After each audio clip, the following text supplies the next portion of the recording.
लिखे method number 4।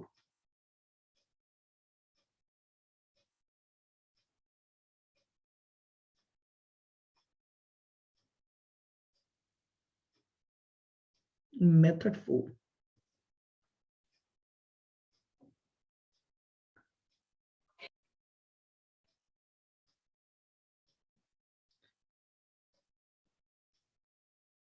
Sale value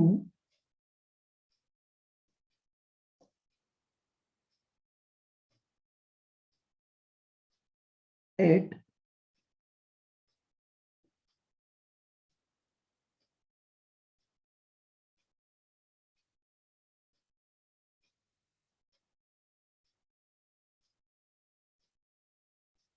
split off point method. Method का नाम है sale value at split off point method. लिखें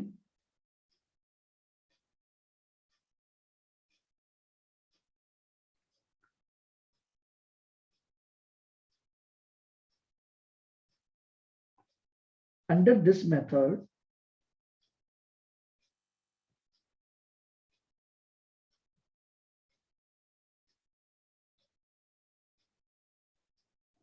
total joint cost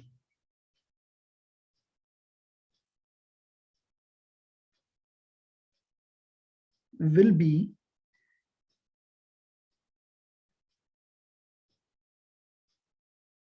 allocated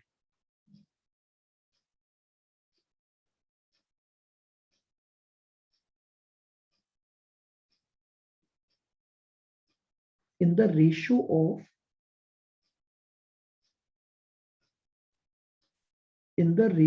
of sale value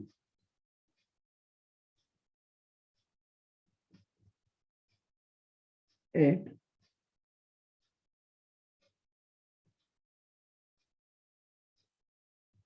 split of stage। देखिएगा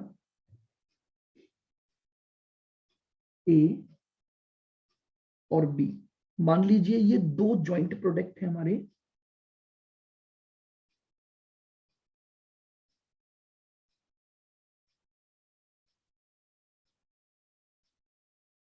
number of units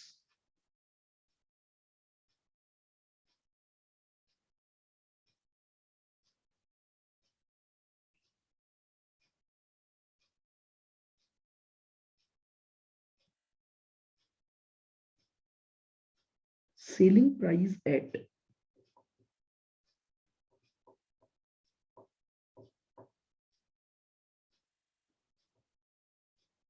split off point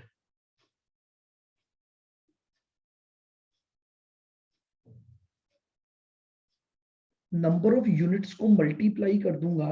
अगर इन product को split of पर ही बेच दिया जाए तो कितने में ये बिक सकते हैं।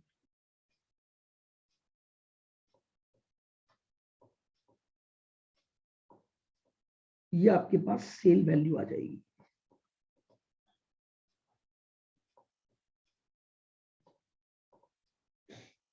और इस सेल वैल्यू के रेशो में आप अपनी जॉइंट कॉस्ट को एलोकेट कर दोगे। देखिएगा इसका मतलब क्या हुआ, जैसे मान लो फॉर एग्जांपल, ध्यान से सुनना, यहां मैंने एक रॉ मटेरियल लगाया,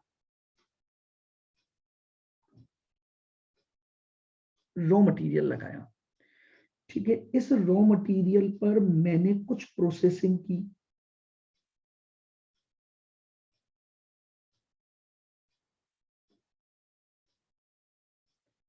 प्रोसेस करने के बाद मेरे पास स्टेज आई एस, यानी स्प्लिट ऑफ।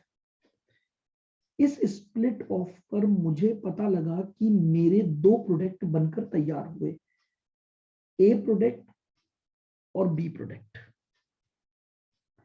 ए प्रोडक्ट की मान लो 4000 यूनिट्स बनी और बी प्रोडक्ट की मान लेते हैं 2000 यूनिट्स बनी।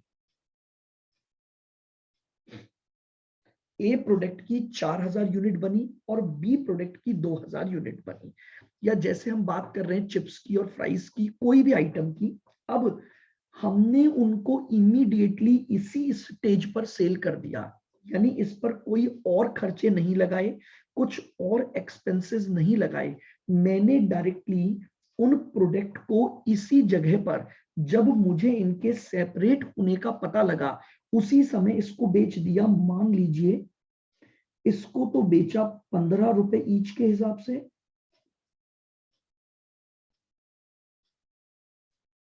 और इसको बेचा मान लीजिए 12 रुपीज ईच के हिसाब से। यानी ये मेथड क्या बोल रहा है कि आपने टोटल जॉइंट कॉस्ट जितनी भी लगाई है, आप उसे सेल वैल्यू के रेशो में बांट दो। यूनिट नहीं, कोई वेरिएबल और फिक्स्ड की बात नहीं कर रहा है, ये बोल रहा है टोटल जॉइंट कॉस्ट को अपोर्शन कर दो in the ratio of sale value, कि ये प्रोडक्ट अगर आज ही इस स्प्लिट ऑफ पर बिक जाएं तो आपकी क्या सेल वैल्यू आएगी, और उस सेल वैल्यू के रेशियो में हम क्या कर देंगे, जॉइंट कॉस्ट को हम क्या कर देंगे, अपोर्शन कर देंगे। बस इतना सही मेथड है। Method number 4, sale value at split off point method. ये बोल रहे हैं कि जॉइंट कॉस्ट को अपोर्शन करो, ध्यान रखना सेल वैल्यू के रेशियो में, क्वांटिटी नहीं, सेल वैल्यू के रेशियो में उसको बांट दिया जाएगा। लिखे एग्जांपल। सर एक बार ये एक वर्ड बता दो, विल बी एलोकेटेड, इनके बाद क्या लिखा है? Will be allocated in the ratio of sale value.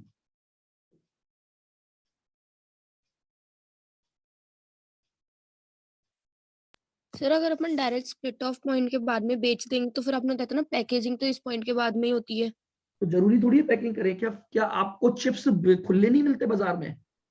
आप कई मिलते हैं। दुकानों पर जाओ, कोई जरूरी नहीं उनको पैक किया जाए, चिप्स तो चिप्स है ना, खुले बेच रहे हैं, हम्म।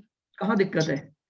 कोई जरूरी नहीं है ना कि मैं उनको फर्दर प्रोसेस के बाद ही बेचूं, या मैं उनका ऐड करूं ही करूं। अगर वो सेलेबल प्रोडक्ट है और अगर वो सेल हो सकता है तो मे भी पॉसिबल अपन बेच दें। जैसे आपने देखा होगा, मान लो आप तेल खरीदने जाते हो तो मे भी पॉसिबल आप पूरा पैकेट यानी केन लेकर आओ उसकी, और ऐसा भी हो सकता है कि आप अपने घर से बॉटल लेके जाओ और खुला तेल उसमें भरवा लाओ। तेल दोनों जगह बेचा जाता है कि नहीं बेचा जाता? बेचा जाता है सर। कोई जरूरी नहीं है ना कि पैकेजिंग और एडवर्टाइजमेंट हो ही हो आपका। मैं यही चीज बोल रहा हूं, कई प्रोडक्ट ऐसे हो सकते हैं जिनको आप इमीडिएटली बेच सकते हो, ये मेथड वही काम आएगा। अगर मान लो कुछ प्रोडक्ट ऐसे हैं जिनको बेचा ही नहीं जा सकता, जिनको स्प्लिट ऑफ पर बेचा ही नहीं जा सकता, उनको बिना पैकिंग किए मार्केट में लाया ही नहीं जा सकता, तो वहां पर ये मेथड एप्लीकेबल होगा ही नहीं। Okay sir. हम डिफरेंट डिफरेंट मेथड्स पढ़ रहे हैं, ये नहीं है कि हर प्रोडक्ट पर हर मेथड लग सकता है, लेकिन जितने प्रोडक्ट हैं उनमें उन पर इनमें से कोई ना कोई मेथड आप अप्लाई कर सकते हो। आइएगा लिखें।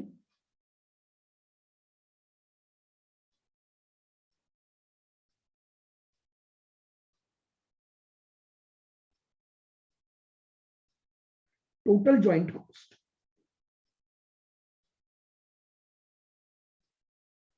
आपको दे रखी है 80,000।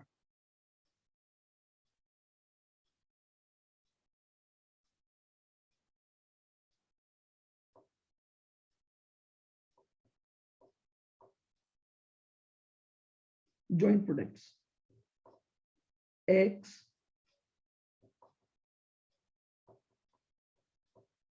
3,000 units at the rate ₹12,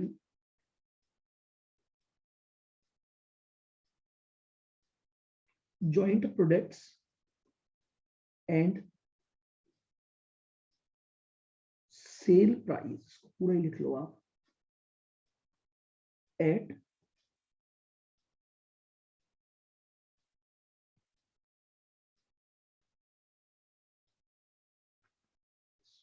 split off point, और y की बन रही है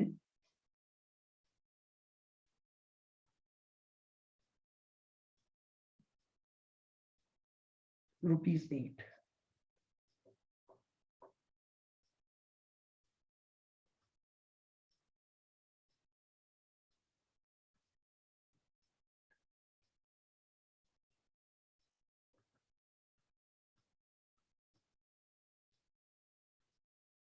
allocate joint cost in ratio of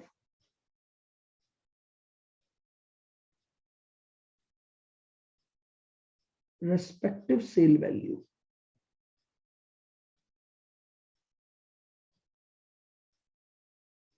respective sale value, बहुत सिंपल से कॉन्सेप्ट है। अब हमें जॉइंट कॉस्ट को बांटना है स्प्लिट ऑफ की सेल वैल्यू के रेशियो में। बस आज मैंने यहां से चालू किया है मेथड नंबर 4 से, sale value at split off method से।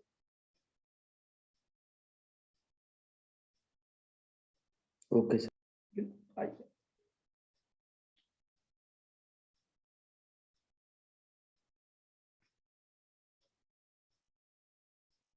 सॉल्यूशन लीजिए, ये एक्स प्रोडक्ट है, ये वाई प्रोडक्ट है।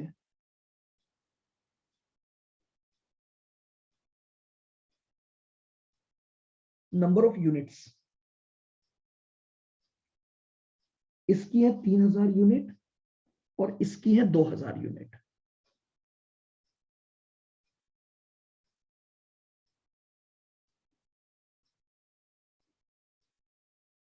सेलिंग प्राइस 12 रुपए, 8 रुपए।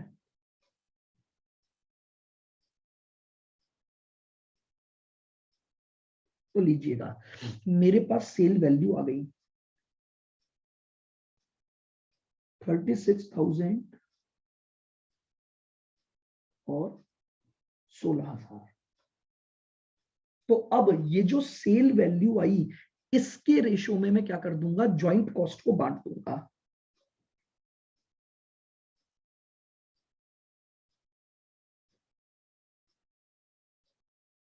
शेयर इन ज्वाइंट कॉस्ट, मेरी ज्वाइंट कॉस्ट कितनी थी टोटल, 80,000।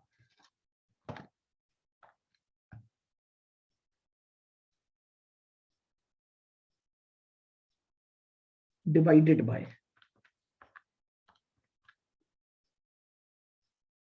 52 इंटू 36, ये तो इसका हिस्सा आ गया।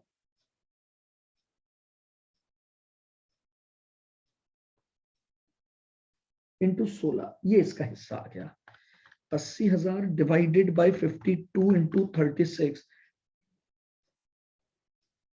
55,385 डिवाइड बाय 52 इंटू 16, ये आ जाएगा 24,615। ये लीजिए, ये हमारी जॉइंट कॉस्ट एलोकेट हो गई और हमारे पास एक्स और वाई दोनों प्रोडक्ट की क्या आ गई, इंडिविजुअल जॉइंट कॉस्ट आ गई। बिल्कुल सिंपल सा मेथड है, कुछ भी नहीं करना, आपको ये बता दिया जाएगा कि किस किस जॉइंट प्रोडक्ट की कितनी यूनिट बिकी है और जब वो स्प्लिट ऑफ पर बिक रही है तो उनकी सेल वैल्यू क्या है। तो आपको सिंपली अपनी जॉइंट कॉस्ट को इस सेल वैल्यू के रेशियो में बांट देना है।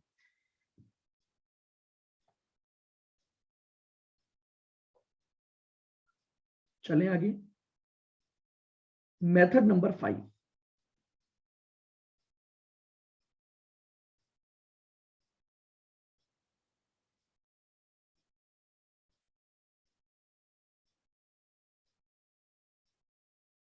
Method number 5,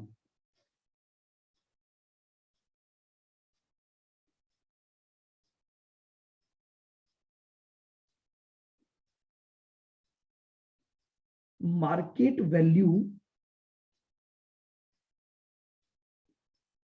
after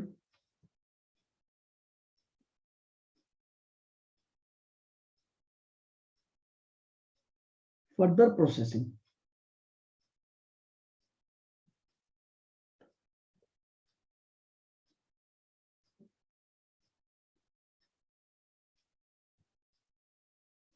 reverse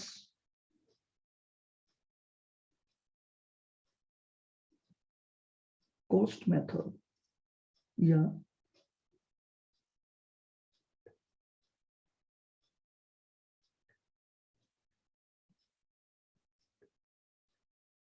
net realisable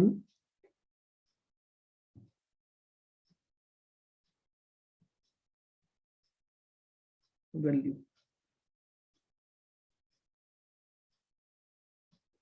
final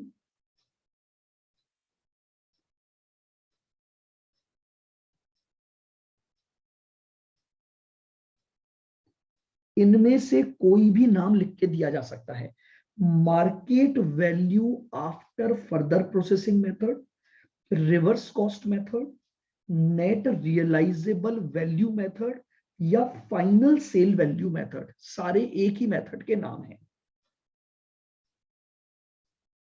देखिएगा, ये मेथड डिफाइन करता है कि मान लीजिए आपने ऐसे प्रोडक्ट बनाए जो स्प्लिट ऑफ पर बिक ही नहीं सकते, क्योंकि बिना उनको फर्दर कॉस्ट इनकर्ड किए वो प्रोडक्ट मार्केट में क्या नहीं है, सेलेबल प्रोडक्ट नहीं है। तो उस केस में हमारे पास एक और मेथड है जिसको हम कहते हैं फर्दर प्रोसेसिंग मेथड। देखिएगा, पहले समझाने दो मुझे पूरा, फिर अब पहले एक बार आप लिख लो ताकि मैं आपको फिर समझाऊं। लिखो यहां पर,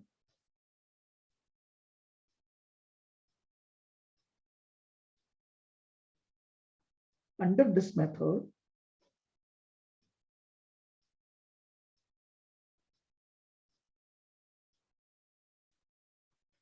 joint cost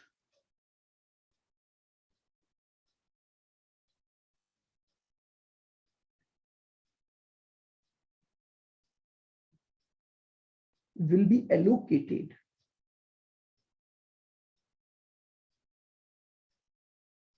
in the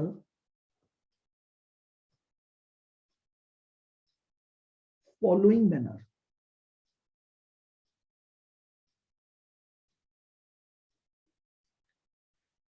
देखिएगा, मान लेते हैं ये हमारा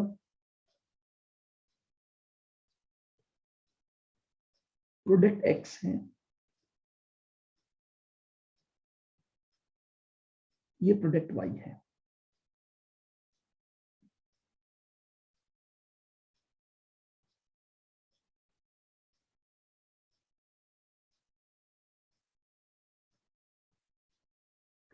फाइनल सेल वैल्यू,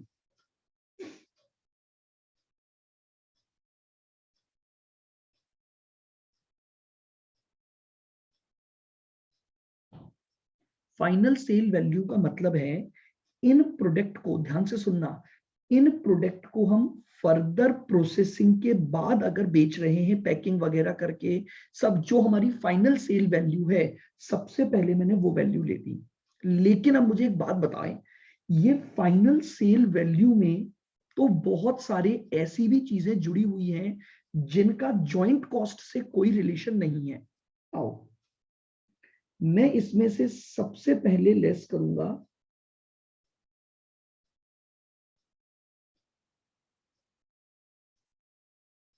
प्रॉफिट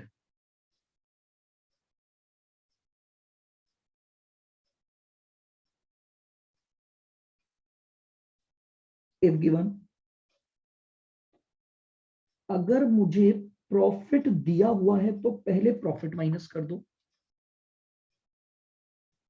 क्योंकि सेल करते समय मैंने उसको क्या किया होगा, प्रॉफिट भी उसमें ऐड किया है।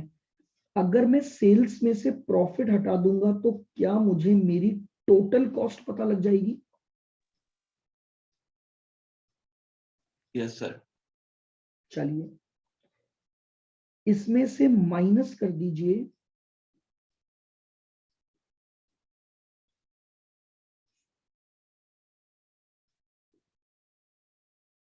सेलिंग एक्सपेंसेस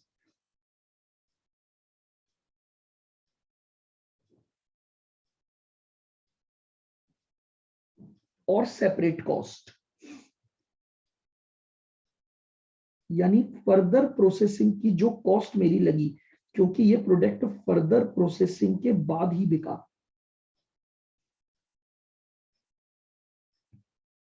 ये आ जाएगा एनआरवी, नेट रियलाइजेबल वैल्यू, या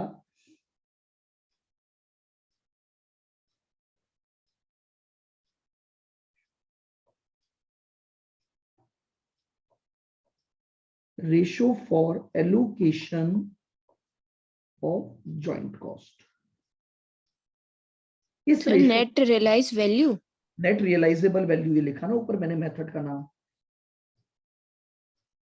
या इसी को मैं बोलूंगा ratio for allocation of joint cost.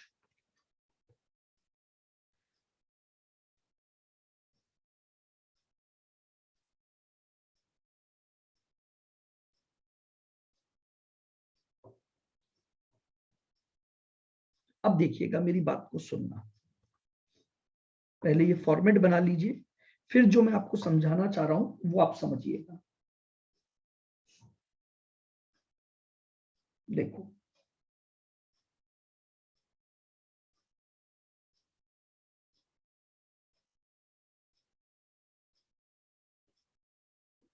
यहां मैंने लगाई जॉइंट कॉस्ट,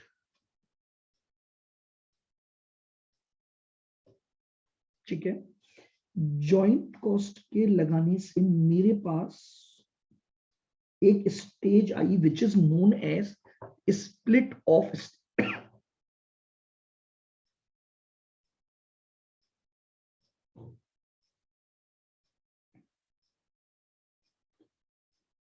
इस स्टेज पर जाकर मुझे ये पता लगा कि मेरा भाई एक तो बना है ए प्रोडक्ट,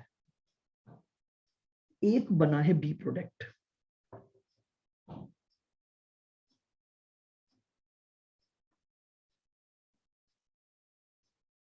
$4,000 यूनिट्स और 2,000 यूनिट्स। इनको जब आगे ले जाया गया तो आपकी कुछ फर्दर कॉस्ट लगी।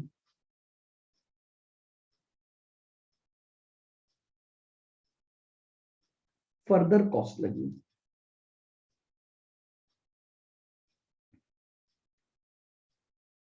फिर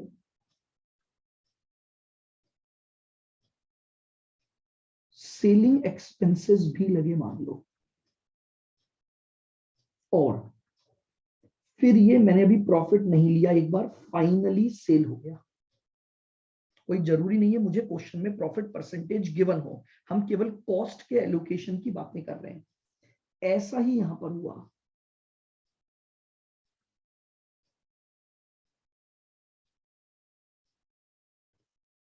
फर्दर कॉस्ट लगी,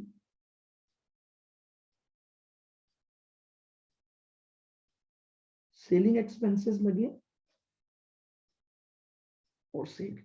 नाउ अब आप मुझे एक बात बताएंगे, मुझे बताइए क्या जॉइंट कॉस्ट यहीं तक की होगी जहां पर ये स्प्लिट ऑफ पॉइंट आएगा?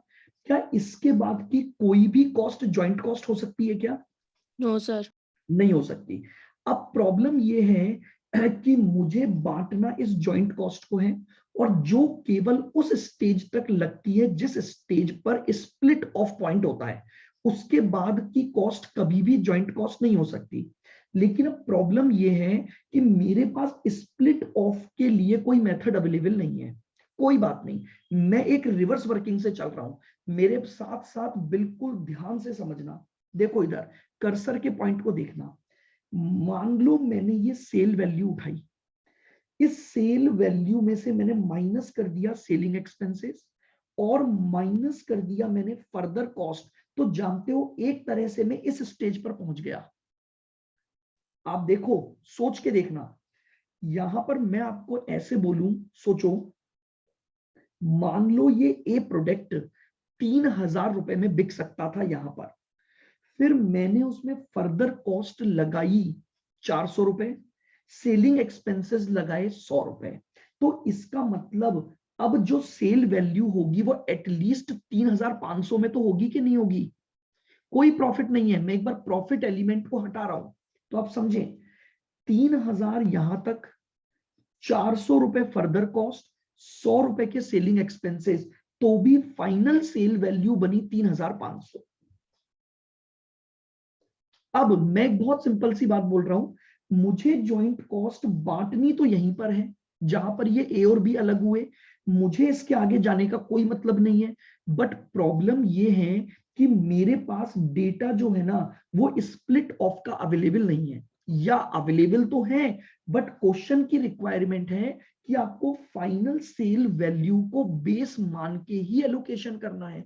तो कोई दिक्कत नहीं है, मैं फाइनल सेल वैल्यू से रिवर्स चलूंगा और रिवर्स चलता हुआ स्प्लिट ऑफ की स्टेज पर पहुंच जाऊंगा। यानी मैं ये बोलूंगा, अगर मैं 3,500 में से 100 रुपए ये हटा दूं और 400 रुपए फर्दर कॉस्ट हटा दूं, तो ऑटोमेटिकली मुझे 3,000 की एक वैल्यू मिल जाएगी जो कि मेरी स्प्लिट ऑफ के पर होती, और मैं फिर उसी रेशियो में अपनी ज्वाइंट कॉस्ट को बांट दूंगा।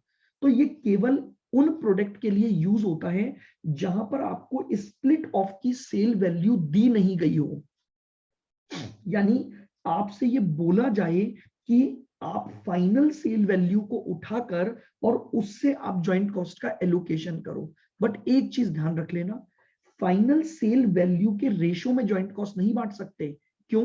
क्योंकि उसमें तो फर्दर कॉस्ट भी जुड़ी हुई है और फर्दर कॉस्ट ज्वाइंट कॉस्ट के लिए बेस नहीं हो सकता। तो एक मेथड को रिवाइज्ड किया गया। उन्होंने बोला, अगर आपके पास फाइनल सेल वैल्यू गिवन है तो उल्टा चलो ना आप, और उल्टा चलकर उस स्टेज पर पहुंच जाओ जिस स्टेज पर स्प्लिट ऑफ की वैल्यू आ जाए। और इसीलिए इस मेथड को रिवर्स मेथड भी बोला गया। रिवर्स मेथड का मतलब ही यही है, मैं फाइनल सेल वैल्यू से क्वेश्चन को स्टार्ट कर रहा हूं और उल्टा आ रहा हूं।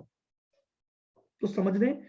यानी अगर क्वेश्चन ये बोल दे कि आपको रिवर्स मेथड फॉलो करना है या final sale value method follow करना है, तो इसका मतलब ये नहीं है कि फाइनल सेल वैल्यू के रेशो में आप बांट दोगे। आपको फाइनल सेल वैल्यू से रिवर्स चलकर पहले स्प्लिट ऑफ तक पहुंचना पड़ेगा, क्योंकि किसी भी हालत में ज्वाइंट कॉस्ट स्प्लिट ऑफ के बाद नहीं जा सकती। तो मुझे अल्टीमेटली उसको बेच उसका जो एलोकेशन करना है वो किस पर करना है? स्प्लिट ऑफ पर ही करना है। पर चूंकि स्प्लिट ऑफ के बजाय उसने मुझसे फाइनल सेल वैल्यू के डेटा से कैलकुलेशन करवाई, तो मुझे रिवर्स वर्किंग के द्वारा चलना पड़ेगा। बोलिए, क्लियर है ये मेथड? कुछ नहीं करना है, सिंपल फॉर्मेट बेस्ड मेथड्स हैं आपके। अगर क्वेश्चन बता रहा है कि आपको ये मेथड फॉलो करना है, तो आप उसी मेथड की स्टेप्स के अकॉर्डिंग क्या करेंगे? अपने प्रोडक्ट को अपनी ज्वाइंट कॉस्ट को एलोकेट करेंगे। सर ये जो स्प्लिट ऑफ पॉइंट पे जो अपनी आएगी ना रेशियो, हाँ जी, तो सर फिर उसको कौन सी मतलब कौन सी कॉस्ट को बांट रहे हैं अपन यहाँ पे? ज्वाइंट कॉस्ट को बांट रहे हैं। अपना पूरा टॉपिक ही यही है, ज्वाइंट कॉस्ट को एलोकेट कर रहे हैं अपन, कॉमन कॉस्ट को। यहां जो ये मान लो 40,000 रुपए लगे, इस 40,000 रुपए में ए का हिस्सा कितना और बी का हिस्सा कितना, ये कैलकुलेट कर रहे हैं अपन। देखिएगा एग्जांपल से।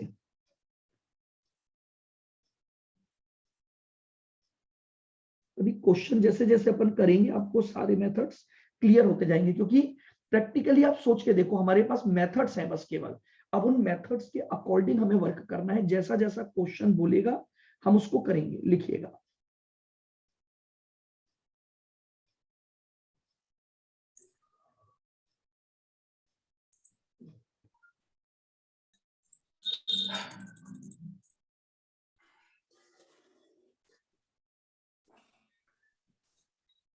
आपको ज्वाइंट कॉस्ट दी हुई है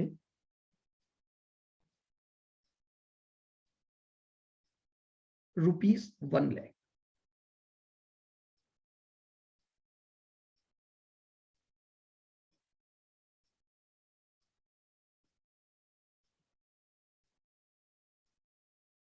फिर आपको दिया हुआ है पर्टिकुलर्स, एक्स प्रोडक्ट और Y product.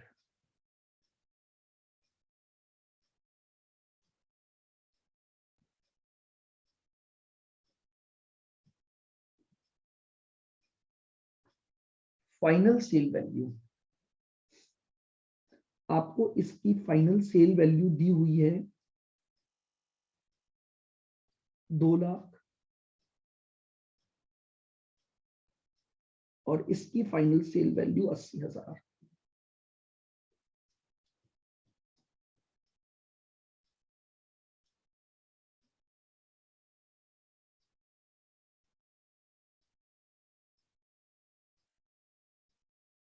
Percentage of profit. इन दोनों प्रोडक्ट को जब आपने फाइनली सेल किया तो आपने इन पर 5% का प्रॉफिट कमाया।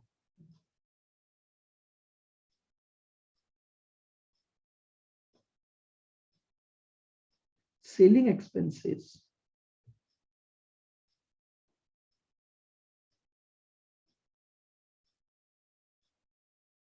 To % on sales.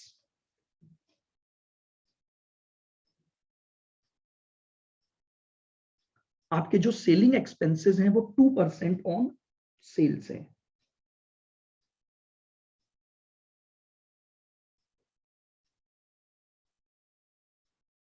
Further cost 20,000 और 10,000। ये आपको क्या दी हुई है? फर्दर कॉस्ट दी हुई है।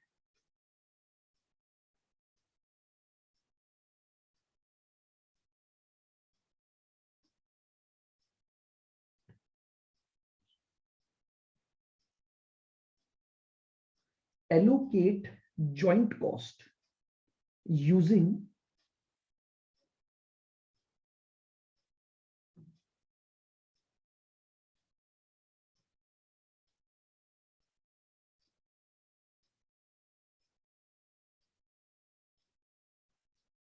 Final sale value method.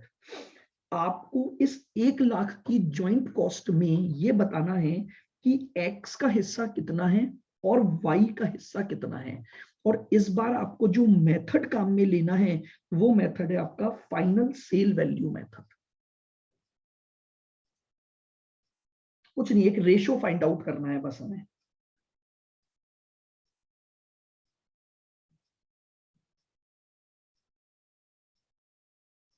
Solution देखिएगा, ये एक्स प्रोडक्ट है, ये वाई प्रोडक्ट है।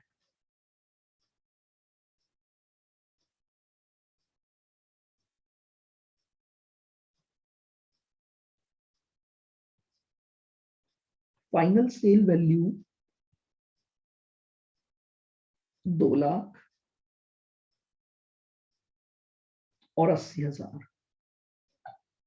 इसमें से माइनस कर दो पहले तो प्रॉफिट, एस्टिमेटेड प्रॉफिट। प्रॉफिट है 5%, तो 10,000 का प्रॉफिट हो गया और यहां पर हो गया 4,000 का प्रॉफिट।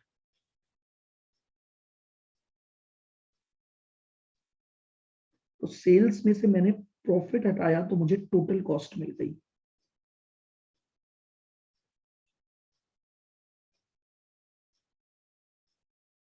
एक 1,90,000 और 76,000।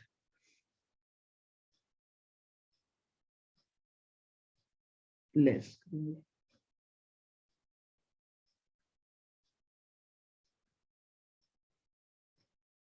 सेलिंग एक्सपेंसेस, सेल वैल्यू का 2% है तो यहां तो आ गया 4,000 और 8,000 का 2%, सॉरी 80,000 का 2% हो गया 1,600। और माइनस कर दोगे फर्दर कॉस्ट,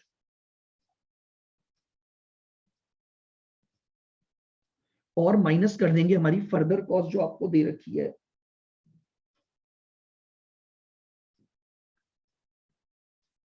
20,000 और 10,000।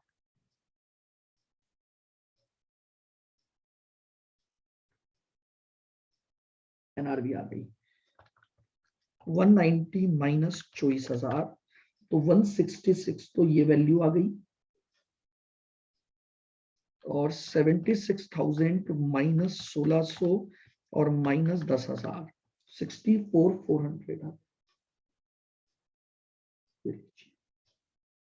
ये मुझे एक रेशो मिल गया, ये मुझे एक रेशो मिल गया जिस रेशो में मैं क्या करूंगा, अपनी टोटल जॉइंट कॉस्ट को एलोकेट कर दूंगा।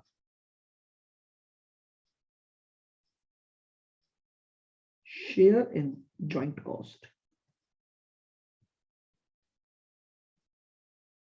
Share in joint cost.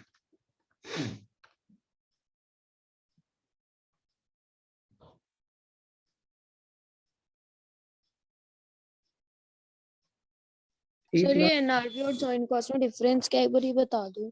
NRV और जॉइंट कॉस्ट में डिफरेंस क्या है मतलब? एनआरवी तो वो रेशियो है सेम लग जो रही ये है जॉइंट कॉस्ट बांटूंगा मैं। सर। इस स्प्लिट ऑफ पॉइंट तक इतनी सारी कॉस्ट आई ना है अपनी एनआरवी। हाँ तो ये तो रेशियो आया। अरे आप समझे ही नहीं। मुझे एक बात बताओ, 166 और 64 400 तो वैल्यू आई एक्स और वाई की, जिस पर मिलाकर आपने 40,000 का खर्चा किया। तो इस 40 में से ए पर कितना लगा और बी पर कितना लगा, ये भी तो पता लगाओगे ना।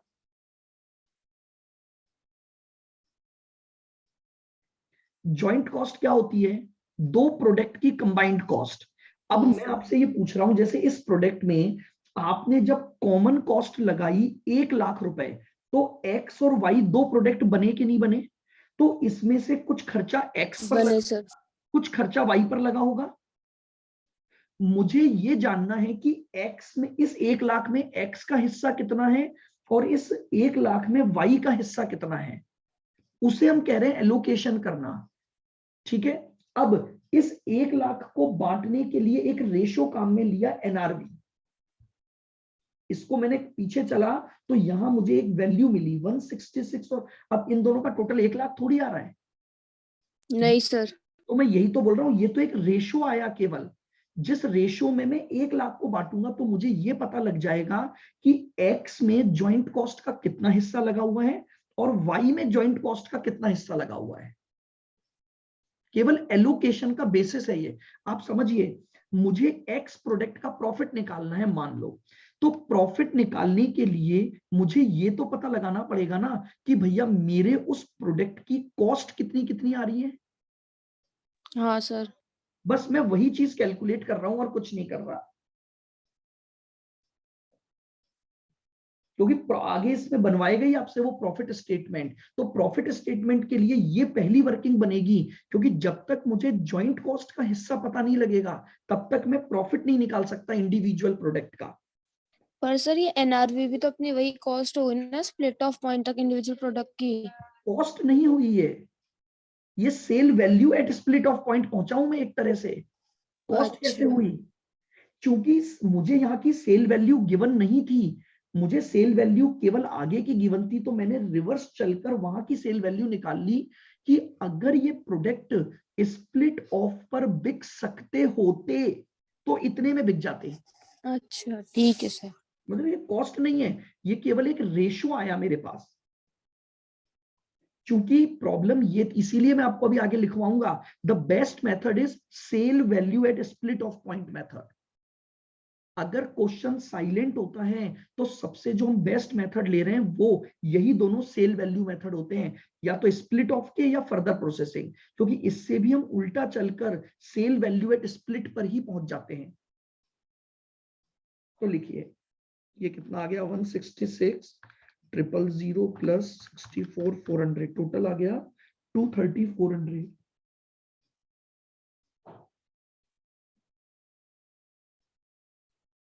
Into 166। 1 lakh divided by 230,400 into 166, 72049।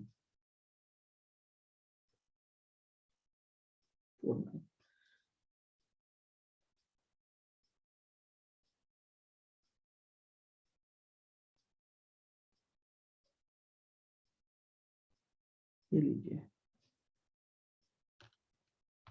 1 lakh divided by 230,400 multiply by 64,400, तो 27951।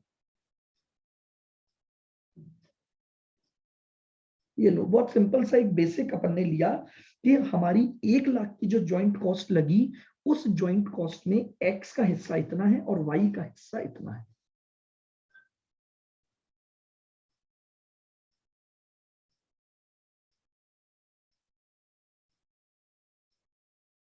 बोलो क्लियर बिल्कुल यहां तक? Yes sir. Yes sir. लीजिएगा, अब एक इंपॉर्टेंट नोट डाल लीजिए।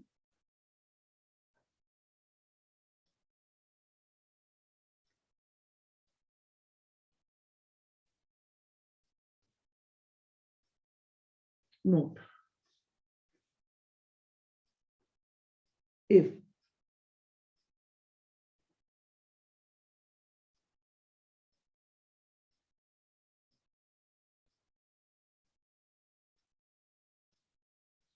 allocation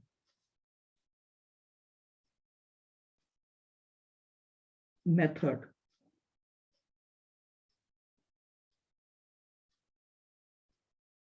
of joint cost is not given,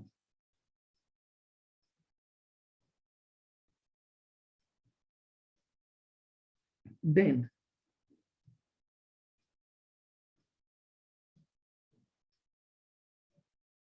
always use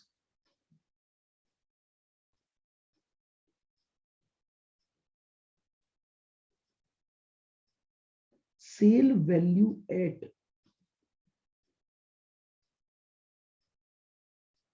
split of point method.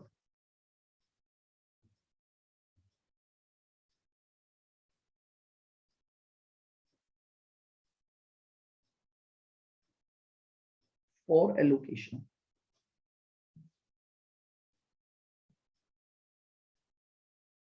ये लीजिए, हमेशा ध्यान रखना, या तो क्वेश्चन बताएगा कि आपको किस मेथड को फॉलो करना है जॉइंट कॉस्ट को एलोकेट करने के लिए, तब तो आप जॉइंट कॉस्ट को उसी मेथड के अकॉर्डिंग एलोकेट करेंगे। अगर मान लीजिए क्वेश्चन साइलेंट है, क्वेश्चन ने कोई मेथड का नाम नहीं दिया, तो आपको जो मेथड काम में लेना है वो ये मेथड काम में लेना है, sale value at split off point method. आप हमेशा अपनी जॉइंट कॉस्ट का एलोकेशन इस मेथड के अकॉर्डिंग करेंगे, यानी उन प्रोडक्ट की स्प्लिट ऑफ की सेल वैल्यू निकालेंगे और स्प्लिट ऑफ की सेल वैल्यू आने के बाद आप उस रेशियो में आप अपनी जॉइंट कॉस्ट को बांट देंगे। तो these are basically 5 methods for allocation of joint cost. क्या क्या मेथड हो गए, एक बार मैं फटाफट से आपको समराइज कर रहा हूं, सेट करिए माइंड में, ताकि आप जब क्वेश्चन करें तो आप सेल्फ अपने आंसर निकाल पाए। कोई भी इसमें ऐसा कॉम्प्लिकेटेड पॉइंट मैंने आपको नहीं पढ़ाया, सब मेथड्स का एक बिल्कुल एक बेसिक क्राइटेरिया है। आइएगा, मेथड नंबर 1 वो हमारा था फिजिकल मेजरमेंट या physical unit method. Physical unit method ये बोलता है कि आपकी जो भी टोटल जॉइंट कॉस्ट लगी है, उस टोटल जॉइंट कॉस्ट को आप आउटपुट के रेशियो में बांट दोगे। That is your method number 1। Method number 2 average cost method. देखिएगा, एवरेज कॉस्ट मेथड ये बोलता है कि first you have to find out average cost per unit. First you have to find out average cost per unit. और average cost कैसे निकलेगी आपकी, total joint cost divided by total number of units. Total joint cost divided by total number of units. इससे आपके पास average rate आ जाएगी। Then उसके बाद average rate को मल्टीप्लाई कर दोगे नंबर ऑफ यूनिट्स प्रोड्यूस्ड से। जिस प्रोडक्ट की नंबर ऑफ यूनिट है उसको मल्टीप्लाई कर दो एवरेज रेट जो आपने निकाली है, तो आपका हर प्रोडक्ट का शेयर इन जॉइंट कॉस्ट आ जाएगा। ये आपका मेथड नंबर 2 था। Method number 3 contribution margin method. इस मेथड में आपको सबसे पहले जॉइंट कॉस्ट के 2 हिस्से करने हैं, वेरिएबल नेचर जॉइंट कॉस्ट और fixed nature joint cost. Variable joint cost को अलग करोगे, फिक्स्ड जॉइंट कॉस्ट को अलग करोगे। क्लियर? फिर उसके बाद सेकंड स्टेप में जो वेरिएबल जॉइंट कॉस्ट है उसे फिजिकल यूनिट के रेशियो में बांट दोगे। नंबर ऑफ यूनिट्स के रेशियो में वेरिएबल जॉइंट कॉस्ट को बांट दोगे। स्टेप नंबर 3, उसके बाद जो भी जॉइंट प्रोडक्ट्स आपको दे रखे हैं उन सभी जॉइंट प्रोडक्ट का कंट्रीब्यूशन कैलकुलेट किया जाएगा। कंट्रीब्यूशन निकाला जाता है सेल्स माइनस वेरिएबल कॉस्ट। क्या निकाल लोगे? कंट्रीब्यूशन कैलकुलेट कर लोगे। कंट्रीब्यूशन आने के बाद नेक्स्ट स्टेप नंबर 4, जो जॉइंट फिक्स कॉस्ट आपको दे रखी है उस जॉइंट फिक्स कॉस्ट को उस कंट्रीब्यूशन के रेशो में बांट दोगे। जो आपको जॉइंट फिक्स कॉस्ट दे रखी है उस जॉइंट फिक्स कॉस्ट को आप क्या करोगे, किस रेशो में बांट दोगे, कंट्रीब्यूशन के रेशो में बांट दोगे। अब आपके पास हर जॉइंट प्रोडक्ट का वेरिएबल कॉस्ट का शेयर भी आ चुका है ऊपर स्टेप नंबर 2 में, और फिक्स कॉस्ट का शेयर भी आ चुका है। तो अगर आप वेरिएबल कॉस्ट का शेयर और फिक्स कॉस्ट का शेयर ऐड कर दोगे तो आपके पास क्या आ जाएगी, उस प्रोडक्ट की टोटल जॉइंट कॉस्ट का शेयर आ जाएगा। मेथड नंबर 4 हमने पढ़ा sale value at split off point.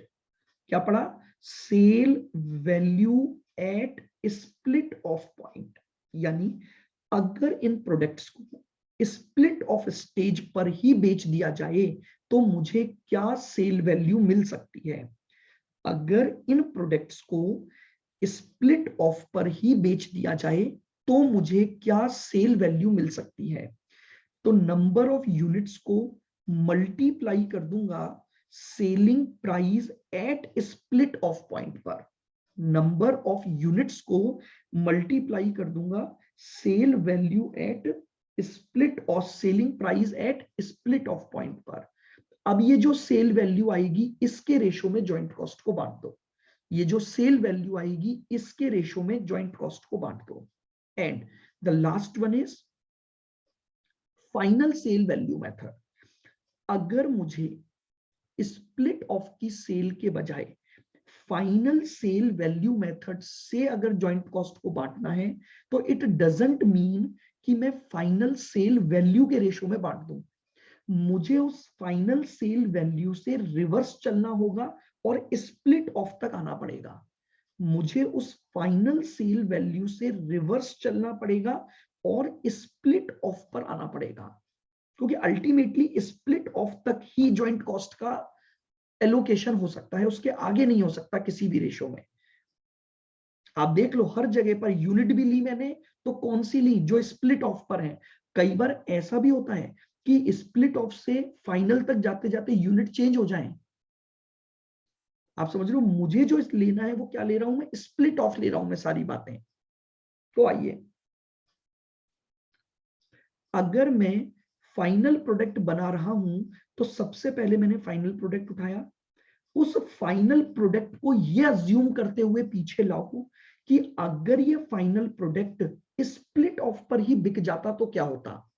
अगर ये फाइनल प्रोडक्ट, ध्यान से सुनो, अगर ये फाइनल प्रोडक्ट स्प्लिट ऑफ पर ही बिक जाता तो क्या होता। तो मैंने फाइनल सेल में से प्रॉफिट हटाया और पीछे आ गया, सेलिंग एक्सपेंसेस हटाए और पीछे आ गया, फर्दर कॉस्ट हटाई और पीछे आ गया। जैसे ही फर्दर कॉस्ट हटाई तो मैं स्प्लिट ऑफ पर पहुंच गया।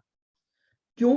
क्योंकि further cost, selling expense, profit, ये सब मुझे आगे का दिया हुआ है। तो मैंने फाइनल सेल वैल्यू में से इन 3 चीजों को हटाया। क्या क्या हटाऊंगा? प्रॉफिट हटाऊंगा, फर्दर कॉस्ट हटाऊंगा और उनके जो सेलिंग एक्सपेंसेस होंगे वो हटाऊंगा। तो अब जो मेरे पास वैल्यू आएगी वो वैल्यू कहलाएगी एक तरह से reverse value at split off point. Ultimately वो भी वही आ गई कि अगर वो फाइनल प्रोडक्ट स्प्लिट ऑफ तक ही बिकते तो क्या सेल वैल्यू होती, और इस एनआरवी के रेशो में मैं अपनी जॉइंट कॉस्ट को क्या कर दूंगा, एलोकेट कर दूंगा। तो these are 5 basic methods for allocating the joint cost between the joint products. अब आप मुझे बताइए, बोलिए आदित्य, दुष्यंत, क्या पांचों मेथड क्लियर हैं? बिल्कुल। Yes sir. हार्दिक, केशव,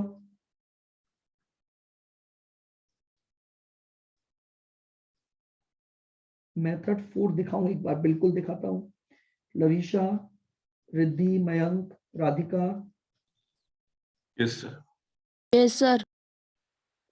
ये सर थोड़ा सा है बस, बाकी मैं और लेट ज्वाइन करी थी तो रिकॉर्डिंग में देख ली थोड़ा। हाँ हाँ, कोई दिक्कत नहीं है, वो मैं भेज दूंगा।